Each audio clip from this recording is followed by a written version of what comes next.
All right, well, thank you for joining us today for our virtual apps and platforms webinar. I'm very anxious to hear this because I feel like I only know about a couple of them. So I guess without further ado, Karen, I'm going to turn it over to you. All right, thank you, Debbie. I appreciate folks coming on today, and I just want to preface this by I am not an expert. I like the internet and I like to kind of tinker around with certain things, but I picked 8 different apps and platforms to present today. I'm not an expert, but I have a decent amount of information on them. I'm really excited because I think about technology as a ways to kind of explore and be creative. And I think if we enter it that way, where we just say, hey, we're going to learn something new, we're going to see what we can do, I think it'll be fun today. Something that I always find interesting is people often talk about how young children seem to navigate technology so well. And one of the things that I've noticed with my son, and I've mentioned this to some folks before, is one of the reasons why he picks up technology so quickly is because he doesn't worry about getting it wrong. We obviously restrict how often he has opportunities to be on technology like tablets or our phone, but I watch him and he's just curious. He's curious about how they work. He explores without worrying about messing anything up. And I think about my mom who got her first smartphone a couple of years ago. I really encouraged her so we could FaceTime. And she just kept worrying about, well, wait, how do I do this? And what if I push this? And is my phone going to crash? And I just said, treat it like it's an experiment. You just want to figure out how things work. Just explore and be curious. Don't worry about breaking something. We can always reset it. We can call a help desk. But just try and have a good time and try and see what you have available at your fingertips. And I think that's kind of what I've learned a lot from my son is just go ahead, jump in, see what you can do, and really it can open up a lot of doors for opportunities. So without further ado, I'm gonna go to our first slide. Let me make sure I can get it advanced. So what we're gonna cover today, and I will try and actually pause and ask for questions after I present on each app and platform so that if you have specific questions on that. So I broke it up into 2 sections. I want to talk about apps that will help promote working from home. And then I want to talk about apps that will help promote communicating with families and then also organizing and communicating with your staff. So 4 of the kind of main apps when I was thinking about a home office that I think would be helpful are Genius Scan, DocuSign, Toggle, and Canva. And then apps for communicating with your families and then staying in touch with your staff and your teams. I picked WhatsApp, WeChat, Slack, and Trello. All right. I liked this quote, life was much easier when Apple and BlackBerry were just fruits. I think this is the idea that some folks have that technology is really complex and confusing. I definitely think that's the case, but like I said, I think shifting the way that we approach it to just being curious and seeing what the capabilities are and just really trying to have a fun time, I think it can kind of demystify and not make it so scary. But I still thought this was cute, so I thought I'd put it on there. All right, so one of the most important things that I've heard from folks since all of this shelter-in-place stuff happened is that we need to figure out a way to support our work at home. So I did some research and I found out that the pandemic has forced about 50% of our still working population into telework.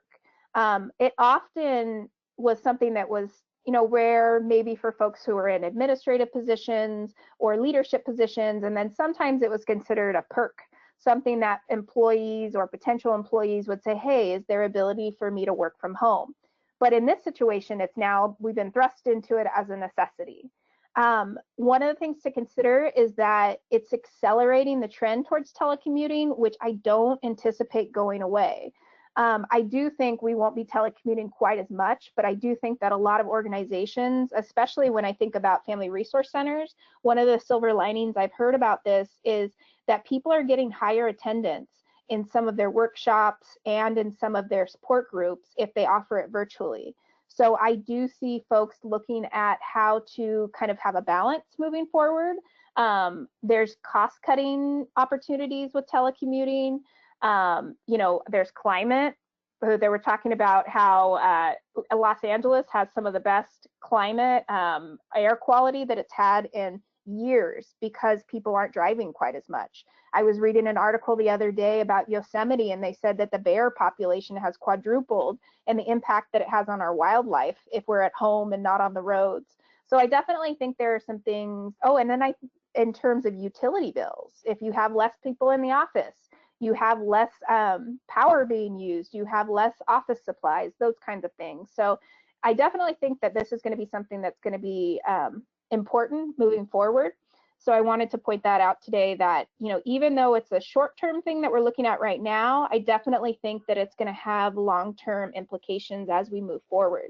Some of the pluses of working from home, like I said, workers tend to prefer working at home. It reduces emissions, office costs. And one of the other things is I've always tried to work about a day a week at home. It helps me to balance things. I don't have to spend the hour to work and the hour home commuting, which actually helps with my mental health. It allows me sometimes to do the laundry while I'm working, which is great. I think, but I do want to point out that this telecommuting is slightly different because we're having our entire family in our home, which can be somewhat distracting. I think it is a little bit different when, our children are in school or childcare, or our significant other or family or whoever lives in our household is also at work. Some of the downsides I do want to point out is that it can be challenging if you're a supervisor, to manage staff, which is why I brought some of the apps and platforms in today as ways to help organize staff and teams a bit more. I do think that there's a level of professional isolation sometimes. So that's why some folks have used different communication methods with their teams to have check-ins daily or weekly, just to make sure they're on the same page. So we are here today. We're going to jump into, the work. All right. This is Congressman Tom Davis. I like this quote. "We now realize that telework needs to be an essential component of any continuity operations plan." So just like we got thrust into it right now, this could happen in the future. Something we once considered advantageous and beneficial has evolved into a cornerstone of emergency preparedness. So I do think this is something that we need to be prepared for in the future because we don't know what's going to come up. So just having alternative plans on how to support ourselves and our staff when we're at home, I think is really important. All right, this is a work from home checklist that I came up with. Some things that folks are going to want to think about if they're working remotely. So there has to be, this is something that's come up, not everyone has access to a computer or a tablet. So that's something to consider for staff who are working at home. Fast, reliable internet. That is definitely a big deal. Right now, I think that because, like Debbie was saying, everyone is on the internet, we're having a lot more glitches than we typically would. In the future, if not everyone is telecommuting at home like we are right now, I definitely don't think it'll be as challenging. What I've done is make sure that I have my hotspot available on my phone, so that if I need to get off my Wi-Fi, I can get back on my hotspot, which tends to not have as many glitches or connectivity issues. And that's really, most modern smartphones have the ability to open up your personal hotspot and put it onto your computer. It's in your settings. It actually is labeled personal hotspot. You click on that and then you enable it, and then it'll have an actual password that when you search for a Wi-Fi connection on your computer, you just enter the password from your phone and you're good to go, and it will recognize it from your laptop moving forward. So that's definitely something to consider. Now this is a big one. Access to basic office capabilities. That's not something that all of us have at home. So that's like scanning, printing, and signing documents. So that's why I put some of the apps and platforms in today. Supports to communicate with families and staff. That's text, email, phone, and meeting spaces. So that's why we're going to cover some of the apps and platforms today, is to make sure that we can stay in contact using various modes of communication with families and staff. I do think it's important that we try and manage our time and track it somehow. I think that that can be, and this I spoke about in my webinar a few weeks ago on stress and boundaries, and how, when we're working with technology, we're available 24/7. People can email us whenever, they can call us whenever. And so it's a lot harder to kind of set distinct boundaries right now. And so there are actually platforms that you can use to manage your time and to track how much time you spend on each project. And for folks who maybe need a little bit more support organizing their time, or if you're working with staff and you want to know a little bit about how they're spending their time, some of these can be really helpful. And then this, I wish that this was, we were all capable of having a dedicated workspace. You know, I sometimes have to work from my bed just to make it work so that my family can have the rest of the house. So the goal would be to have a dedicated workspace, whether that be a certain chair you use or an actual desk. But, you know, I do want to point out, given, you know, depending on where you live and the size of homes and what you can afford, you know, that's not, it's not a given for everyone, but it definitely helps to make the working environment a little bit more successful. All right, so we're going to get into our first app today. The reason I put Genius Scan on here is because this can be accessed from any smartphone. I will talk a little bit about an already built-in app on your iPhone that makes it so you don't have to get Genius Scan, but Genius Scan is a really cool free app. It's easy to use. You just download it and it's like taking a picture. What's cool about it is it corrects the perspective. So it actually, you can crop, you can change effects, and it will actually correct, even if you scan, say, a receipt sideways, it will help to straighten it out, and it enhances the image so that the quality is very good. You can scan something as a simple picture, so a JPEG file, or you can scan it in as a PDF. You can scan multiple images as well. So just like you would take kind of a, I forget what a burst of pictures, you can do multiple images that can be saved in one file, and it's called a batch scan. It's really easy to export documents. I actually have a scanner on my printer, but I've been using Genius Scan because it's easier for me to just download and send through my email. It's available in 20 languages, so this is something that families could use as well as a quick app. It's free. The only time you have to pay a cost is if you're using their cloud storage. And when you use the cloud storage, that's when you actually create folders within the app and you tag certain documents, that kind of stuff. But if you're just scanning multiple batches or one document here or there, and you're exporting it to your email or exporting it to you know, a different location, it's not going to cost. The reason that you pay for some of this is if you're using their cloud storage. The subscription for Genius Scan, if you do choose, is around $3 per month. It's not very expensive.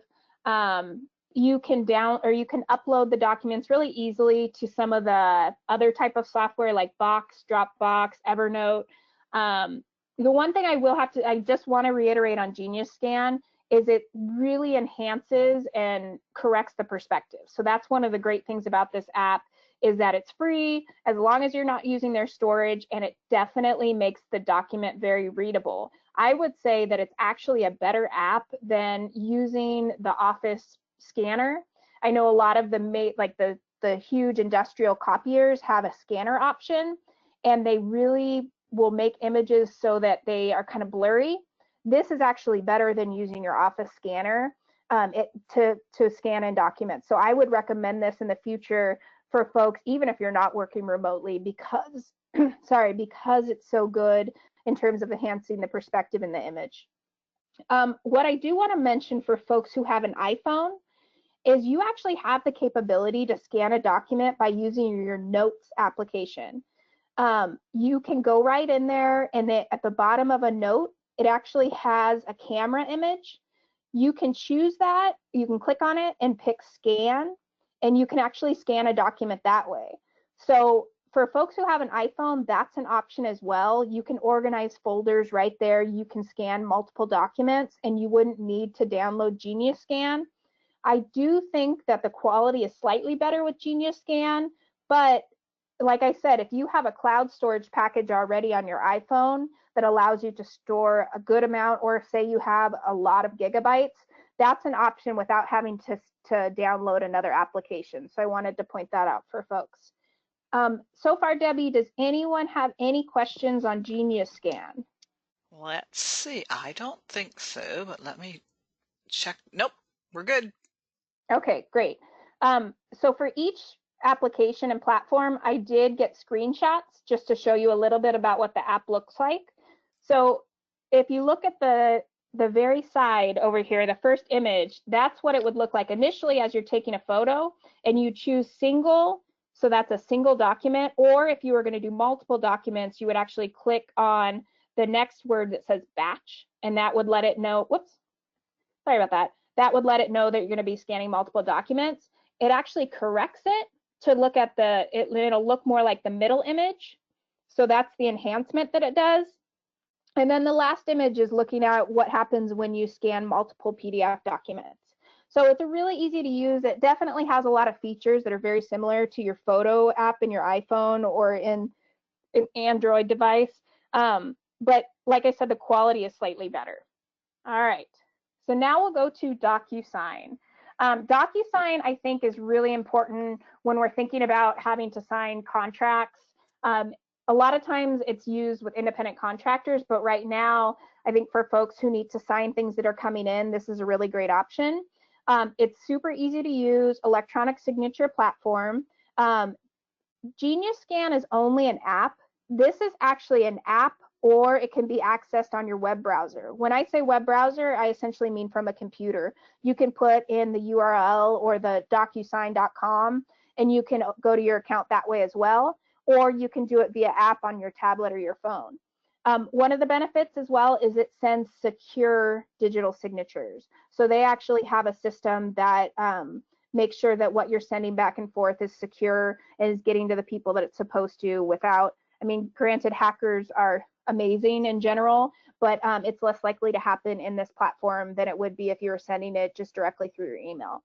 It integrates with other platforms, which means that you can link it to platforms such as Salesforce and Google, which makes it really easy. You can just input your information for those accounts, and you can just seamlessly streamline everything through the different platforms. One of the newer things for DocuSign, and this depends on your plan level, but you can gather payments and fees as well through this. I would imagine most folks might not do this, but it might be more of a small business or something like that that would use that option, but it is available in this app. Like I said, I've actually used this for folks when we've been working with independent contractors. So people who are already working remotely or have a small business, they'll often have a DocuSign account and they'll sign a document virtually that way, so that we don't actually have to meet in person, but we can do everything over the internet. The cost varies. It depends on plan level. So it goes from $10 a month up to $40. I think the $10 a month plan allows you to have 5 signatures electronically per month. The $40 a month plan is unlimited amount of signatures.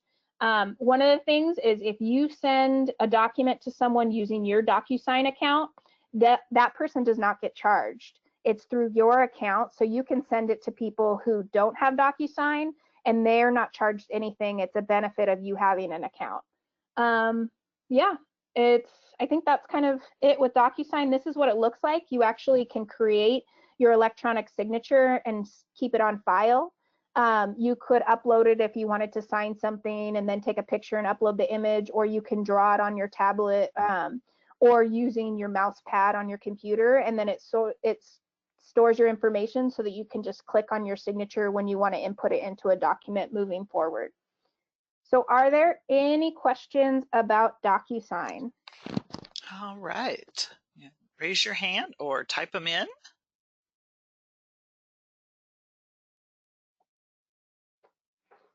Okay, we have somebody who says the Genius app can be used on any phone.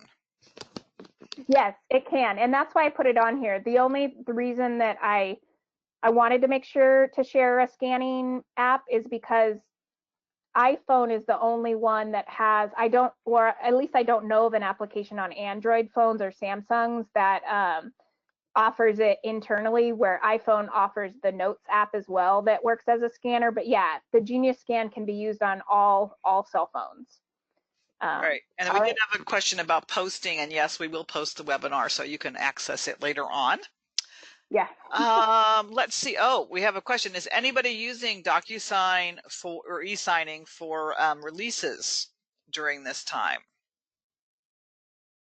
So that's a good question. That is. I would imagine you could do it, but yeah, I don't know. I know with a lot of folks, what they've been doing is putting documents on and having people answer like yes or no that they consent to something and adding it to an existing one. But I don't know. That's a really good idea. Like a registration and that kind of thing. So you kind of get that Yeah. up front. So you don't have a signature, but you've got a documentation of some kind of an assent. Google phones also have a scanning tool, we hear. Oh, cool. So yeah. Yeah, I think that question about the consents is one of those pandemic related thing as we're all trying to move forward and figuring out how to change how we're doing business. So good question. Mhm. We will keep you updated if we learn anything. Yeah. Well, and another thing to yeah, the benefit of this is not everyone, not all of your families are going to have access to a printer. And so when you're thinking about electronically signing it, because at first I went to, oh, well, if a family printed out a consent form, filled it out, then they could actually scan the document into one of their apps and send back to you. But that means that people have access to a printer to initially, print out the document, and they don't always all the time. So this would actually be a good idea. Say you were going to pay the $40 a month to get unlimited signatures from folks. This would be something that you could actually send out to families, have them sign the consent forms virtually at the cost of about $40 a month. So it's definitely something to think about. All right, so let's go on to our next one, Toggl. Toggl is a cool one because it's a time tracking platform. It can be used via app or web browser. And what it does is it actually gives insights on how you spend your time. I know a lot of folks were saying that, it's been challenging to support staff as they start working on tasks at home, and how are they managing their time, and am I giving them enough? Am I not giving them enough? And this is a really great opportunity if individuals needed support organizing their time, or you can actually access it as a team. So it can be an individually based use platform, or it could be a team use platform. It's free. I don't think for FRCs this would need to be something where you'd have to pay for an account. You can pay if you want advanced options like billing, profitability, and having an unlimited amount of members. But for your free account, you get a specific amount of members, team members that can use it at the same time. So yeah, it essentially looks at your daily activities. I'll show you a screenshot in just a second. But what's cool is it's got all these reporting capacities, so you can make charts. You can do analytics on how you spend your time.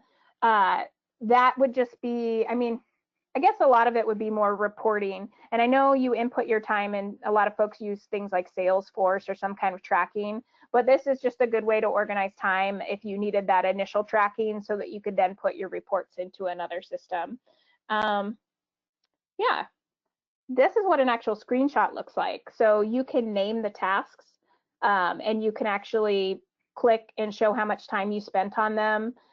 It'll track all the tasks that you have, and then it'll actually create different reports. If you look up on the desktop version, they've got a drop-down menu for reports, and you can actually show, and this could be something, say you're working on a project, but you're doing a little bit each day. You could actually track how long it's taking you to finish certain projects, which could be kind of cool. So yeah, this is a pretty basic app just to track time, but and I don't know how successful people would be with it, but if it's something where someone needed a little extra support to organize things, or you wanted to know how much time certain staff were using on projects, even when you go back to the office, this could be something that would be interesting to kind of say, hey, how much time are we really spending on this? Or how much time did we take developing materials for this group or for this project? So it's just something to think about. Any questions on Toggl? All right, let's see. We did have a question if you know anything about something called Mobile Doc Scanner Lite. I have heard about it, but I didn't do research on it on this one. I tried to pick some of the ones that are more heavily used. And the reason that I did that is because my feeling is when an app is used by more customers, you're going to get more feedback, which means that, and it's going to be a heavily funded program. So you're going to get more folks working on tech issues. If you have a smaller company that you don't have as many users, sometimes I guess you can get more responsive work, but I think that people will give feedbacks and they'll have glitches and things like that. And so the techs tends to be a little bit more relevant and a little bit more reliable. So, but I've heard of it, I just haven't used it, so I can't speak specifically to that one. All right, thanks. Okay. Now I'm going to switch to Canva, which is one of my favorite apps and platforms. I've been using this even before working remotely, and I've talked about it in various workshops. It's how I make a lot of my PowerPoints, although I did this on basic Microsoft PowerPoint, but I do a lot of my stuff on Canva. It's got an amazing design, like amazing design themes, images. They have an app and they have a web browser. I will say Canva is extremely easy to use. I think it's one of the easiest design platforms to make things look extremely professional. I think it's easier to use than a basic PowerPoint platform through Microsoft. So you can design presentations such as PowerPoints. What's cool is you can design social media posts. So in their app, they actually have templates for Facebook posts, Instagram posts. You can make infographics, which are all the rage right now. They're the quick little graphics that are usually either one page or front and back that show flowcharts or have images to relay data or highlight certain points about. People have kind of moved. It's what used to be a pamphlet is now the rage is an infographic. But there's so many possibilities and templates that you can choose from. They'll actually tell you whether or not certain templates are accessible, which is great as well. There's hundreds of different fonts to choose from, images, shapes, photos. When you go on there, there's a whole bunch of them that'll be free. There are some premium ones that you have to pay for or have a certain level of account, but it's still not very expensive. I find that there's enough to use on the free images and the free shapes and photos. You can easily import photos too. And you can actually take photos that exist in your Instagram or your Facebook. I don't know, I think Twitter too, I would think so, but I know for sure Instagram and Facebook. So if you've taken photos and post them on your social media, you can actually import them into presentations really easily. You can export and download whatever you create in Canva to existing applications. Usually what I'll do is I'll actually make a PowerPoint in Canva and then I'll export it to PowerPoint to just finalize any of the last touches and to write my notes. You can share your link to a document in Canva with someone else and they can access it as well to make edits or to review. Like I said, you can link it to existing social media accounts. You can upload or export photos and posts. It is free. Canva is, I don't know why it's free because it's so, to me, they should be charging even for basic accounts because it's so great. It's an amazing platform. If you want to get the advanced options such as premium photos, images, or shapes, it's $12 a month.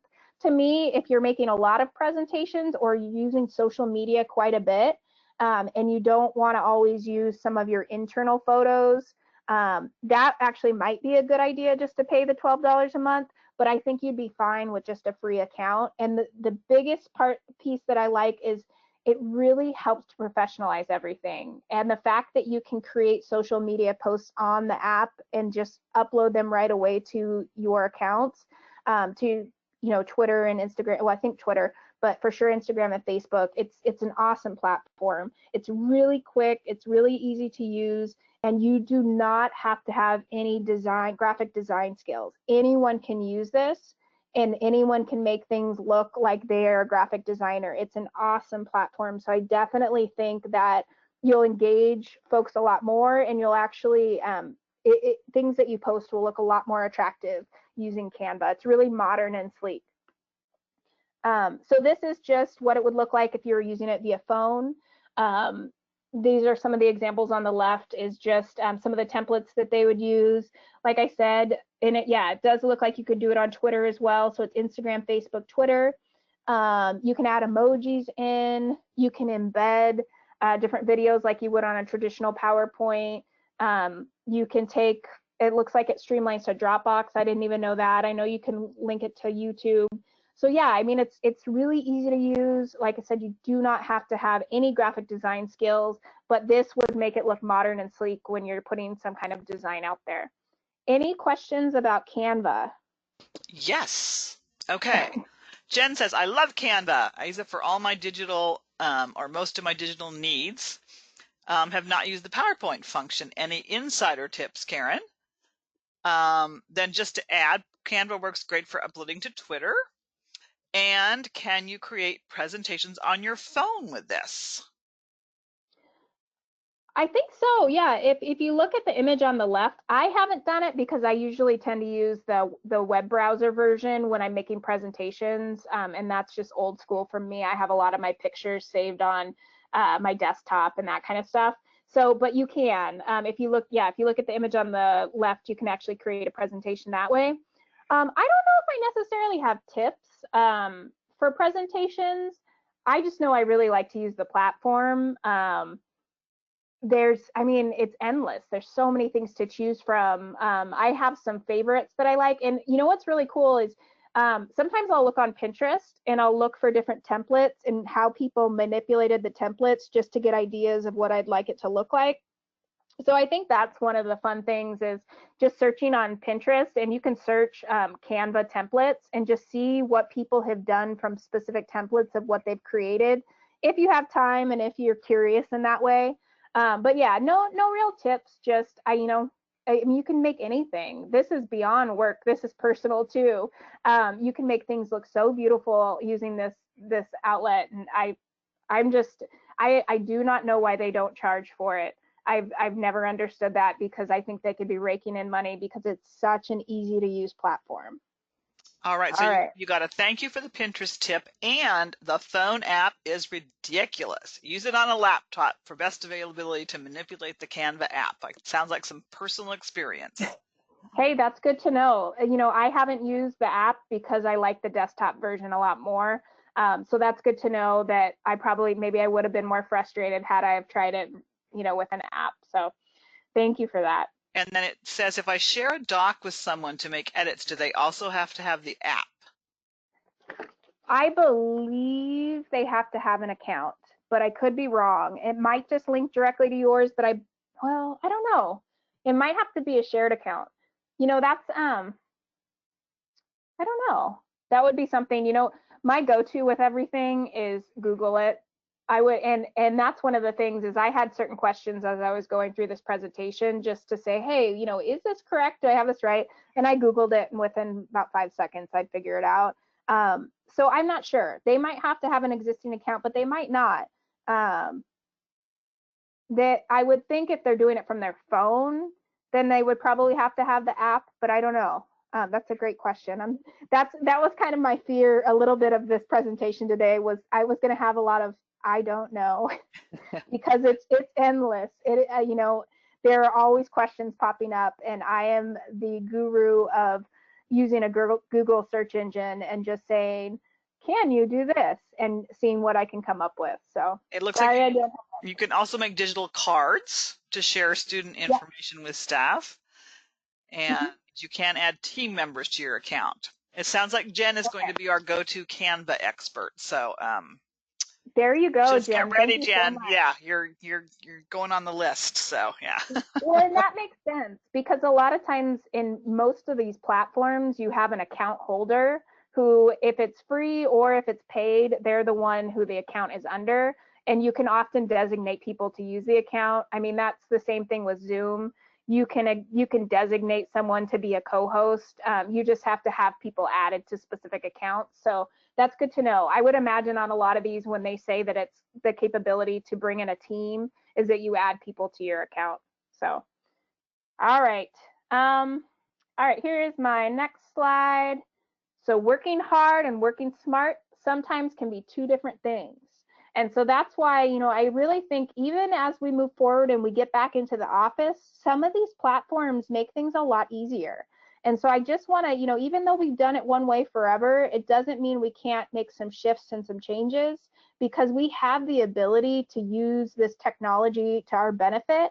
And what's really great is there's so often we can save a template and all we have to do is pull that template back up and manipulate it a little bit to create some other type of campaign or just design or distribution. We don't have to reinvent the wheel, which I think is so important when we're thinking about how to be as efficient as possible moving forward. All right, so now we're going to move on to the next piece, enhancing the way we communicate. So this is a huge thing. We had to shift away from in-person meetings. We've had to shift away from in-person support groups. And one of the best things that we can do now is use technology to stay in touch.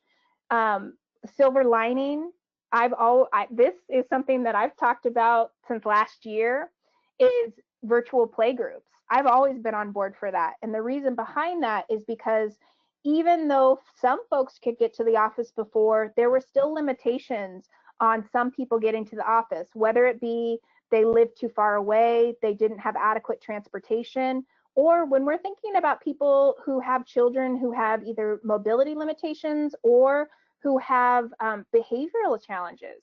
You know, when my son's misbehaving, getting him out the front door to get to school is really hard.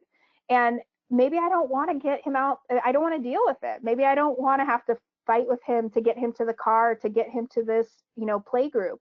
And having the option to provide a virtual support group for folks, I think reaches families we didn't reach before. And so this is something I see is continuing beyond when we go back to work, to be able to offer supports virtually. So I think it's a good thing. I think we're going to reach more families that we wouldn't have reached before. Let's see.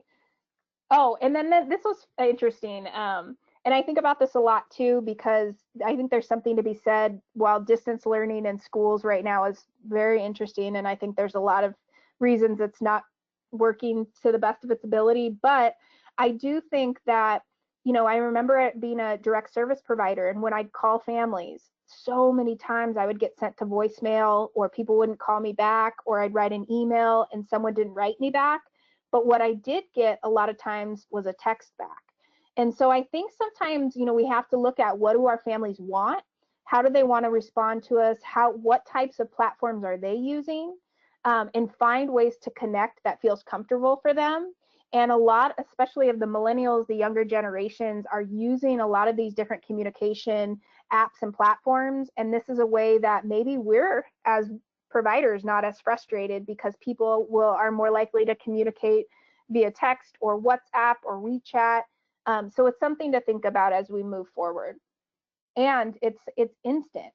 And it's practical. Some of these apps they're free, and we pay these enormous amounts of money for different support systems, and it's nice to know that we have a lot of free options at our fingertips. This is when I want to write about, more than families, is our staff. I think it's even more important than it ever has been to stay connected with our staff right now. You know, I think it can be really challenging, like I talked about earlier, professional isolation. I think team cohesion is going to have some challenges right now unless we keep connected and we keep checking in. So things that I think are important are considering, do I have a weekly staff check-in via some type of, you know, remote platform? Do we have a way to text and communicate? Email is one thing, but sometimes it's nice to have either a text exchange with a group, or to use one of these platforms to have daily quick check-ins, like, hey, I'm working on this document, can you send it my way? Even though we have email for that, I think that we have our phones around us more often than we have our computers. And so it's something to think about if staff are open to that or want to have that type of communication, to consider some of these platforms. All right, so the first one, this is looking, I've heard some folks use this within their teams. I know that a lot of folks actually use this outside of teams and more with clients.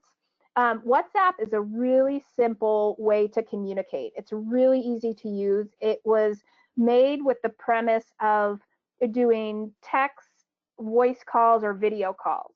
It's really simple. There's not a lot to this app. You can do it via the app, or you can do it via your web browser. Most people who use the web browser version are only people who are kind of facilitators who want to lead it. Most people do this from their phone. It actually links directly to your contacts, which is kind of cool for families. It's not something where you have to enter all your contacts separately, or with Skype, you had to create a completely different kind of label an account and all that. Well, you do create an account, but it specifically syncs with your contacts.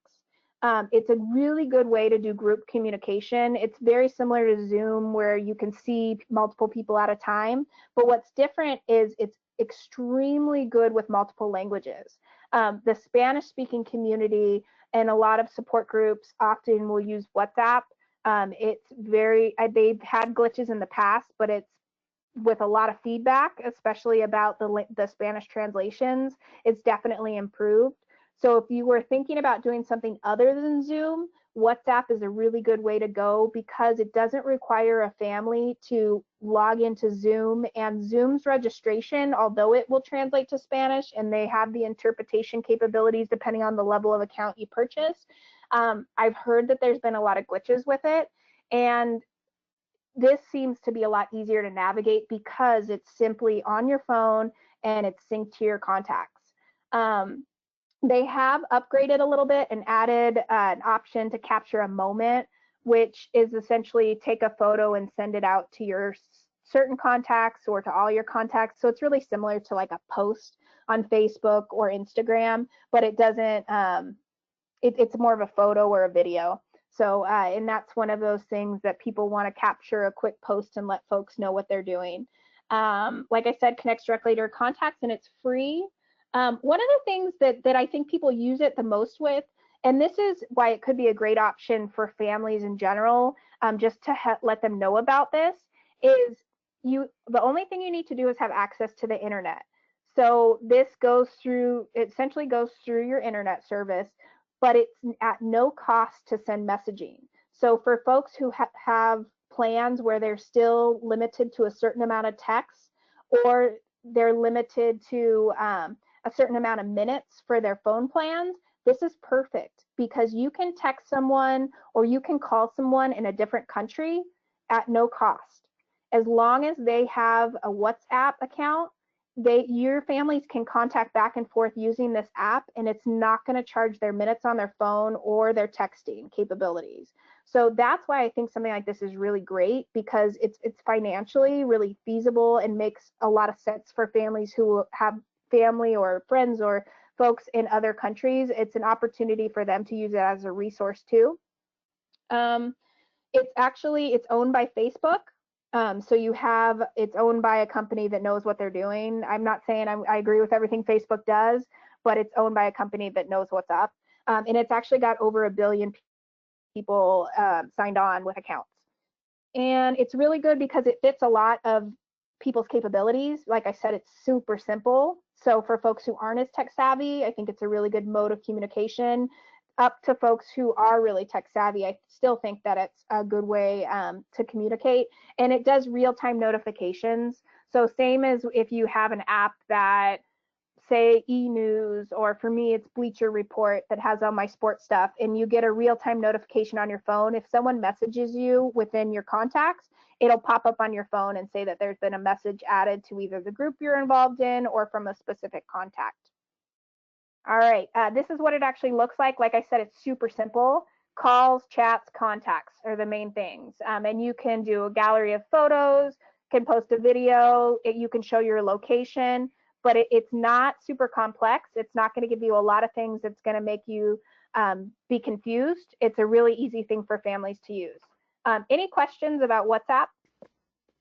I don't think there are any yet. I will say I actually was able to use it. So when my son was in Europe for a study abroad thing. So if I can do it, you all can do it. And I just do want to reiterate that this is often used with Spanish-speaking families. So this is something to consider if you're looking at starting either some group chats or some online support. This would be a really good option for folks who speak Spanish. All right, now we're going to go to a very similar app that has more capabilities. And this is something that's used often in the Chinese-speaking community. It was actually an app. It's an app and a platform that was developed specifically by a Chinese company. Same thing, it's easy communication. A little bit, it's not as simple as WhatsApp. It's a little bit more complex. App or web browser. You can text, voice call, video call. You can post or you can share uploads. Good group communication, more prominently used in Chinese-speaking community, but definitely is available in other languages. The advanced options that they have, which makes it a little different than WhatsApp, is there's what's called mini programs. It's almost like an app within an app, where there's things that you can do. You can actually do ride hailing. You can do food delivery. So there's certain things within the app. It's to kind of streamline your life a bit. You can book a hotel, you can pay things. They actually have a wealth management option, and then games. So for folks who want to organize their life a bit more within an app, this is an option. But yeah, it was a little bit more complex, so you have to be a tiny bit more sure of yourself with IT, although it still wasn't very difficult to navigate. And this is, so someone took screenshots of what it would be like in this left area to be under the chats, and that's there. You can put your certain subscriptions in here. Tencent is actually the company that created WeChat, so they automatically put a news section in for them. If you move to the second screenshot, that's actually what it looks like under contacts. So the groups you're a part of, friends that are recommended for you, it syncs to your contacts as well. And then Discover is where you can look at the moments that you posted. You can actually have someone else can have their phone out. They have a specific QR code that's linked to their account on this, and you can scan someone else's phone and add them as a contact to you. The Drift bottle is actually, you can send a message out to the world if you want a response, and someone, a random stranger, could respond to you. It can look for people nearby if you share your location. You can play games. And then this on the last part, the me part, is when you can actually do things with payments and bank cards. So it's a lot more complex, but it's definitely something that some folks would like because it has so many options and little mini programs within. But I know at Support for Families in San Francisco, they actually use this app to communicate with the Chinese-speaking population. I think Cantonese, well, it's written, so it's Chinese. All right, any questions on WeChat? This is sort of back to WhatsApp, I guess. So, how are these versus different than texting? And then we say, when somebody says we use WhatsApp with our Spanish speaking support group, and we're considering using WhatsApp for our Spanish support group. So why would we use this versus texting? Is it just more fun? What's the deal? I think part of it, it's more fun. I think secondly, there's more capabilities and you can monitor it a bit more. Although anyone can text, I feel like you have the option not only to message, but you have the option to video call a group. And you don't have that in texting. Even if you try and FaceTime, it's easier to navigate having a group together on an app like this than it is if you just, because otherwise you're going to be using some kind of platform like Zoom probably to have the meeting for the group. You're going to have a chat open for your group as well on your text stream. So it's just, it brings everything together, which makes it easier for you as a facilitator to monitor these type of groups, and to be able to post. I mean, and it's saved too, where stuff, although it's saved on your phone, it's saved within an application, which just kind of, it cuts down at being messy, if that makes sense. And it organizes things more, and you can share your moments, and I don't know. I guess that's my belief on it, is it just organizes things more, and it's the fun of it. But I think that it kind of streamlines things and brings it together more when you're thinking about how to support families. So. And yeah. Just as a time check, you have 10 minutes left. I saw that. I was looking. So I've got 2 more and then I'll be done. Okay, so now we are on the communication with staff.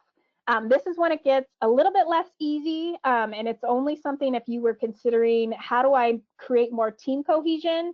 How do I communicate more within my staff? I don't expect everyone to use these, but these are kind of fun ideas. Slack is specifically for communicating within an agency. You can do it through your app or your web browser. You start kind of messaging streams. They're called channels, and they're done in a creative way by utilizing a hashtag. So it kind of plays on the whole social media thing. So if you wanted to do, they always have this general hashtag general, which is general conversations, or say there's a specific project you're working on, you could do general, or you could do hashtag whatever the name is, or you could do hashtag family support groups, and people could be writing back and forth messaging on family support groups. This we've thought about doing at Support for Families, if we chose to purchase it, being like hashtag shout outs, meaning like positive, positive statements about staff that we've seen someone do this or we've seen them do that. And it's kind of just putting it out there as encouragement. What's cool about it is you could prioritize different discussions. So if there's something that is high up on your list for the day, you can prioritize that hashtag, so that you can pay attention to that conversation more than other ones. You can attach files and messages for this. So you could attach a PDF, you could attach an article that you can put up on, that goes into the thread in the stream for your staff. You can access emojis, which is fun millennial stuff. You can also do voice and video messages and calls, and then it integrates with most office management platforms like Google Drive, Salesforce, Outlook, Dropbox. I do think this is something you'd have to pay for and to really utilize it. It's about $6 a month up to $12. Otherwise, you can only use the general hashtag, so you'd just be communicating in the same thread. So it'd be something you want to pay for if you did it for your staff, but it's really, the goal of this would be team cohesion and to improve communication, so that there's an alternative way and a fun way to communicate and to stay together. I'm not saying it would replace email, but I think a lot of folks are looking at this as just a way to have immediate, it sends you notifications and it doesn't get you lost in your email all the time.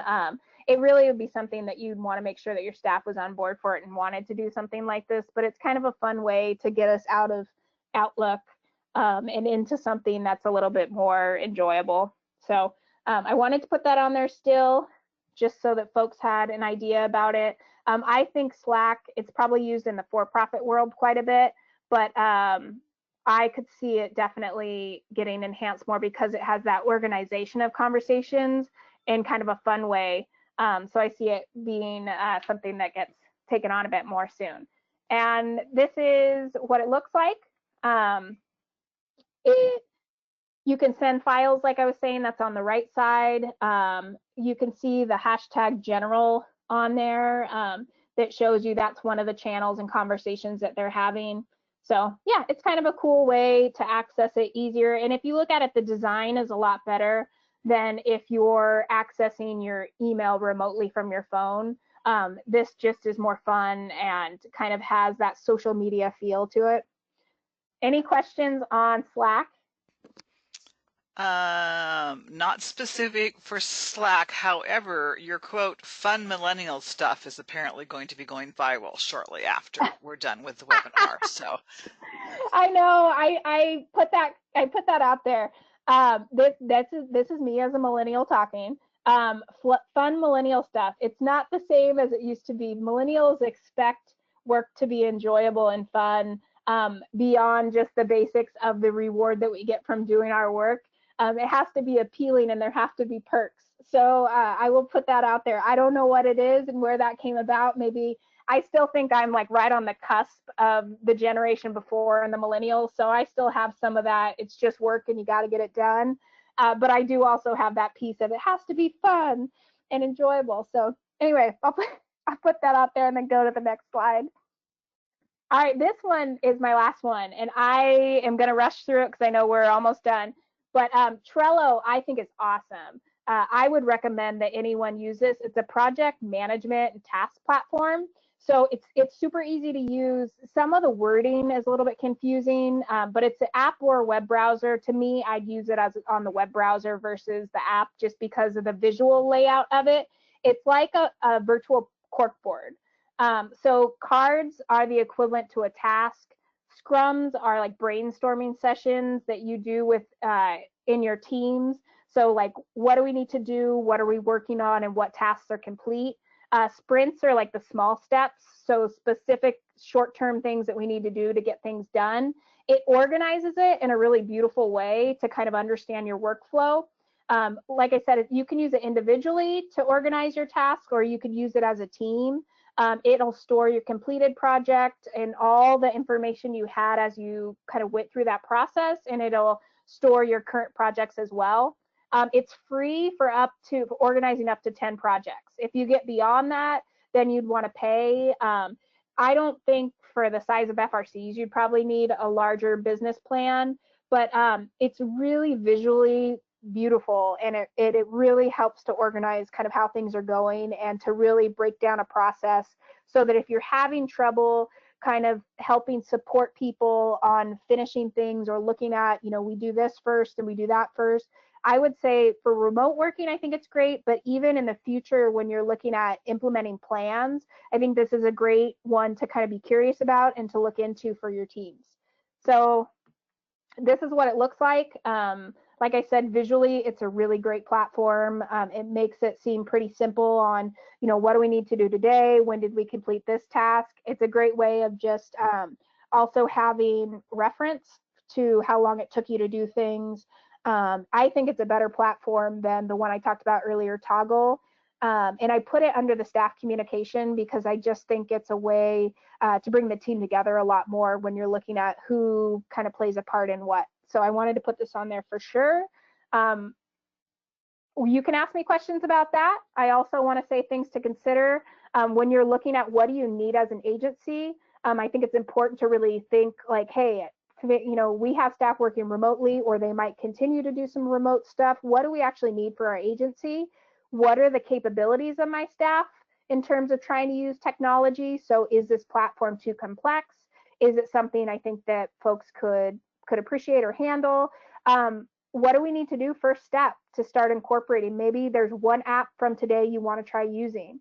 So that's a small first step to consider. And then do you have a budget for purchasing any of these things? So that's something to consider. Maybe there's 2 or 3 apps that you want to try and get a level up plan, or maybe you just want to try the free, see how it works and see what you want to do moving forward. So I just wanted to put that on there for things to consider. It's not that we use technology, but sadly, we live technology now. So we have to start incorporating some of these things into our lives because we have been thrust into the use of technology for telecommuting and remote work. Questions? Okay, so type fast. There's nothing new up there yet, but somebody asked about Marco Polo. My friend told me to use that recently, and I will say I'm not the biggest fan of it. So far he sent me a video file on it. I had to go on there and link up, and you kind of have separate chats. I don't know about the security behind it. And I don't know how he had to have sent it to my phone number. But yeah, that's a new one for me. I've only used it a couple times and I wasn't super impressed by it, but yeah, it could be a different way to communicate within groups and teams. I don't know a lot about it yet. Someone also sent me a house party too, and I was confused about that one as well. So this is me as on the cusp of being a millennial but not, and also just being an introvert that sometimes I don't want to sign up for this stuff. So I apologize for not knowing much about it. All right, we got one, I love Marco Polo, and we got one, I think Marco Polo is more of a younger generation app. So I guess it depends on where you are in the scale. And then we got Amazing Tech Info. Are you available for future virtual support in setting up some of these tools? That sounds like perhaps an offline discussion. Yeah, you can always reach out to me. I'm more than happy to help with any of this stuff, even if it's to the Zoom stuff as well. Just let me know and reach out, and I'll do whatever I can for you. Okay, and we got a yes, use Marco Polo. It's great for parent-to-parent and staff connection, just for creating relational opportunities. I would not share HIPAA info. It's a way to create videos the person can leave and pick up when a parent is able to listen. And then lots of thank yous to you for putting this together. Cool. Well, thank you. I hope that folks have a wonderful day. Like I said, I'm always here. Feel free to reach out, and I will leave you with this thought. do not be scared of technology. Just be curious and see what the capabilities are. Just don't fear it. Just go with it. You're not going to mess it up. You can always reset or call the support at whatever app it is. All right. Sounds like, and somebody says they're being dragged into the digital era by the millennials in their office. So, all right. So you guys, thank you for joining us today. You will get a follow-up survey. Let us know. We know these are changing times and things are coming up that we might not even have thought of, 8 weeks ago. So let us know if there's a particular thing that you need information on. Also, you could download the PowerPoint, which I should have mentioned to you when we started. I'll stay on for a couple minutes if you want to download the PowerPoint from the handout section of your control panel there. And also, you should get tomorrow, I think you get a follow-up email that has my email in it. So if you think of something in the meantime, you can send that there. And you also will be able to download a certificate memorializing that you participated for your professional development information that you're keeping for all these things you're learning during quarantine. So thanks so much for seeing us, and we will end the webinar for today.